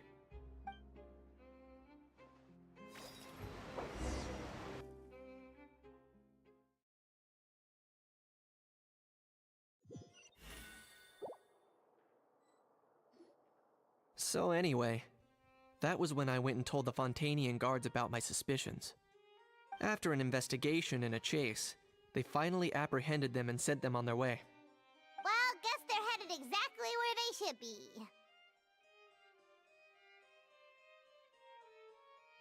Thanks. Based on your recollections just now, I was completely focused on those smugglers at the time, so I wasn't really paying attention to other passersby. Yeah, Kanish, you did great! in other words, the person who brought the gun here, the one who lost it, has no connection to the smugglers whatsoever. They were working entirely on their own. Oh dear, oh dear! Sounds like Mr. Kakuku wants to chime in? He said this elusive individual's actions are positively mystifying. It's a good observation, I quite agree. However, we still know next to nothing about the person. Perhaps we should start by focusing on the lost item itself.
It certainly seems like it was the bait in some kind of trap.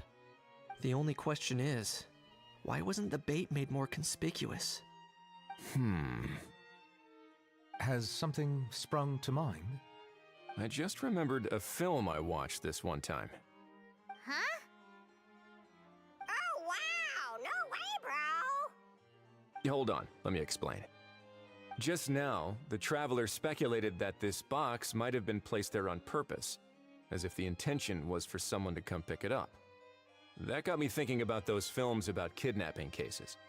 When they demand their ransom, the kidnappers tell the victim's family to leave money or valuables at a designated spot for someone to come pick up. That doesn't merely happen in films. There have been similar cases in real life.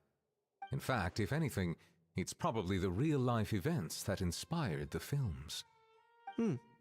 Sounds plausible. Ooh, wait. This raises the stakes to a whole new level. If the gun really was some kind of ransom, then since we took the box, the kidnappers never got their payment, so does that mean they executed the hostage?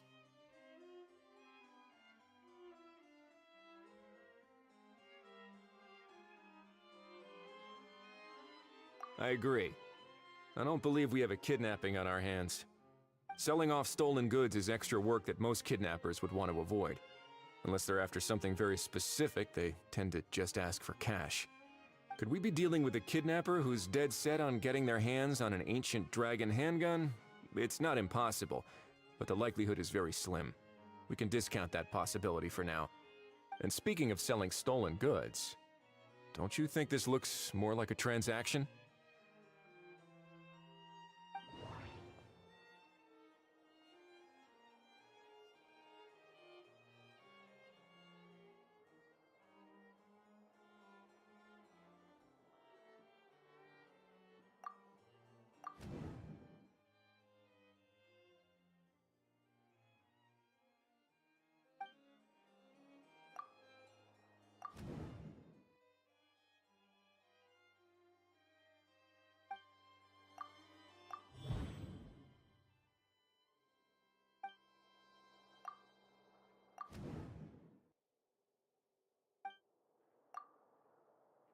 So, bottom line, this was an individual smuggler at work. Exactly. And it was the location itself that caused the deal to fall through. The last thing they would have expected was for a quiet beach to turn into a bustling film convention overnight. Not only is the area now packed with tourists, but the Spina di Rosula have a presence there. I'll bet that both parties were completely caught off guard.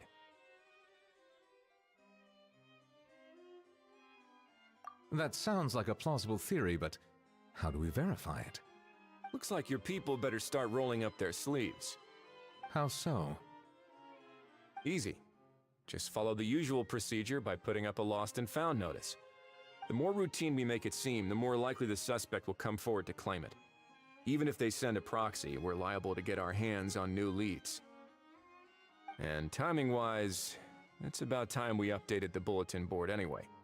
All we need now is a lucky gestionnaire to write up the notice for us post-haste.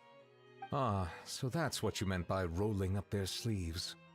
In that case, I may as well write it myself.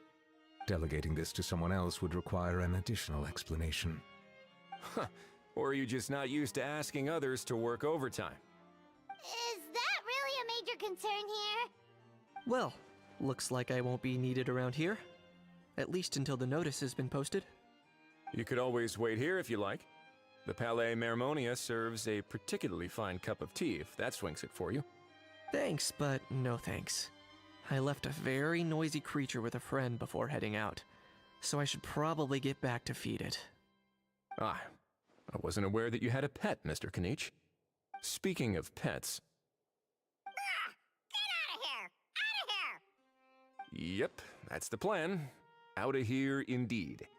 I believe that what Wriothesley is trying to say is, you are free to leave, Mr. Kukuku. Furthermore, it has been determined that Mr. Kukuku should not, in fact, be classified as a flying object. As such, he shall be free to move around Fontaine whenever he so pleases. You're the best, bro! Oh, that really is good news! Travelers, should we bring Kukuku back to Aoife and Auroran? I shall leave him in your capable hands.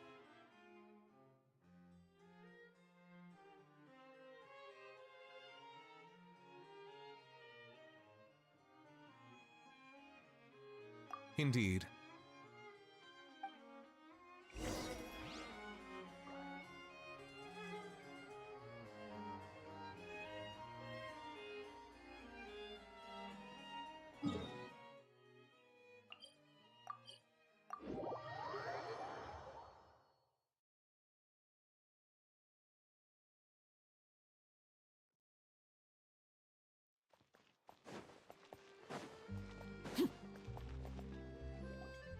How? What? What now? Let's shake hands. Fine by me! Get ready for a knuckle sandwich! Ugh.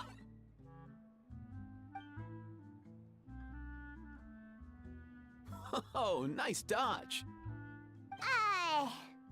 Paimon feels strangely inclined to keep a safe distance. Did you miss me, bro? Kukuku, you're free! Ugh, not you again. Nope, didn't miss you in the slightest. Hey, Gramps. And hey, Paimon and Kanich. It's good to see you all. Thanks for bringing Kukuku back. Get it away! Get it away from me! Nice to meet you, bro. Who are you calling bro? Say that again to my face! I dare you. If you've got the energy to argue this much, you're clearly not hungry yet. Let's go find something to eat while a How lives his best life.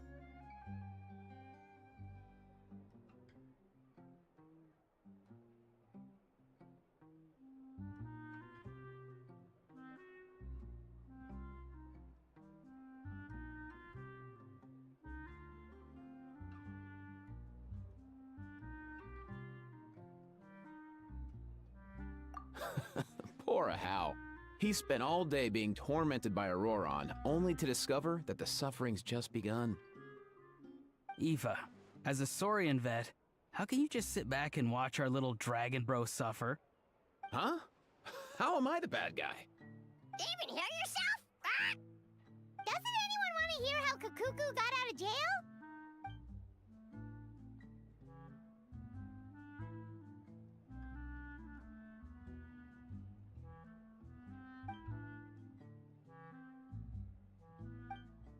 lose hope how. By the same standard, you have freedom of movement now too. You're still in the game? Same standard? I will not be held to the same standard as that thing! That's right. You won't. As far as I understand, the Palais Mermonia will want to assess your case on its own merits before they grant you freedom of movement. Where's that Saurian meat restaurant again? I'm gonna march that little pink balloon right into the kitchen! Yeah, good luck with that, bro. You'll be putting your own neck on the line, too. Also, there's no such restaurant! Anyway, thanks for looking after a How, guys. I'll take over from here. Why, you?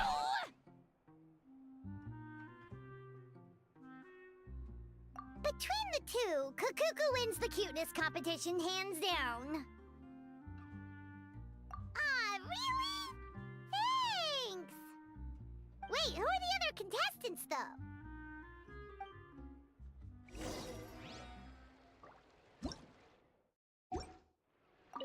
So now that our crew's back together again, what's our next? Oh, how about a No chance. If I lose, we'll end up Nope.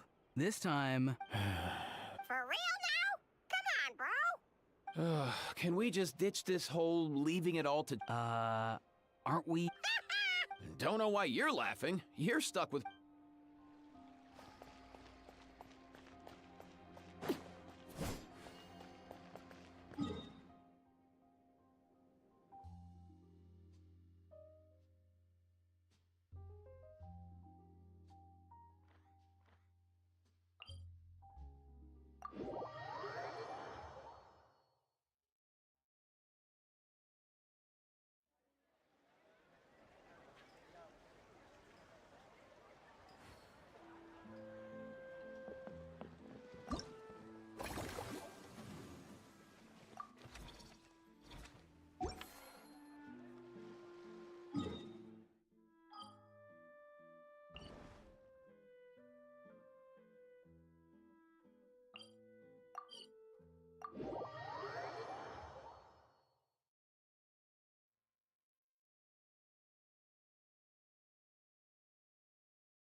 Add Astra.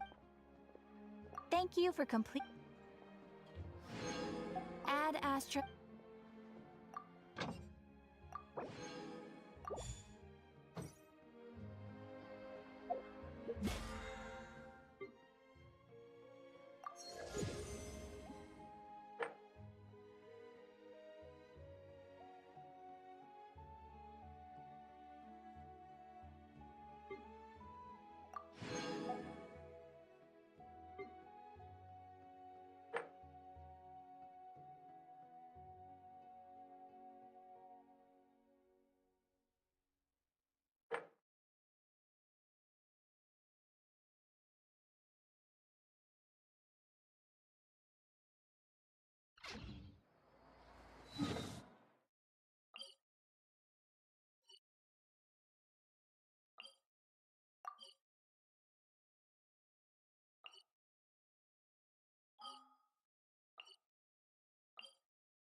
This realm is truly beginning to thrive.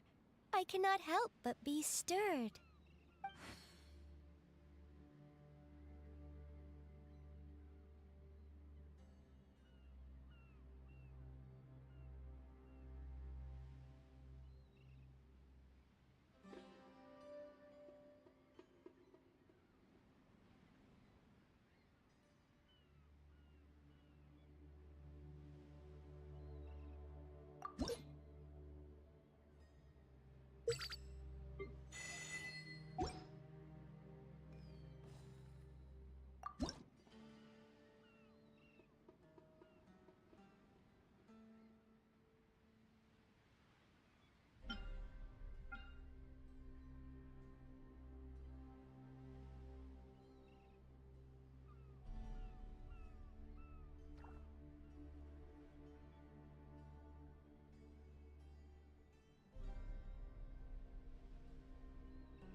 If you ever have it...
Something you...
What could the children be up to?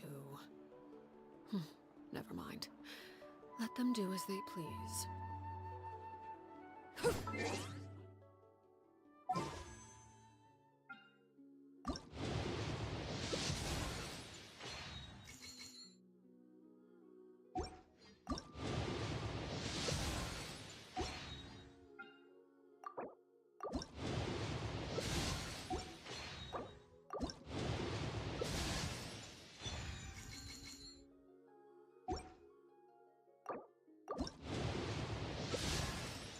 Hey there, I'm Aoife, a Sorrow vet from the Flower Feather Clan. You've probably heard some things about me already, but it's all good. Whatever impression you have of me, I say let's wipe the slate clean and just get to know each other. Oh yeah, then there's this little dude. That's Kakuku, my assistant. Sorrow vet in a different sense of the word, I guess. I hope the two of you will get along. Nice to meet you, bro.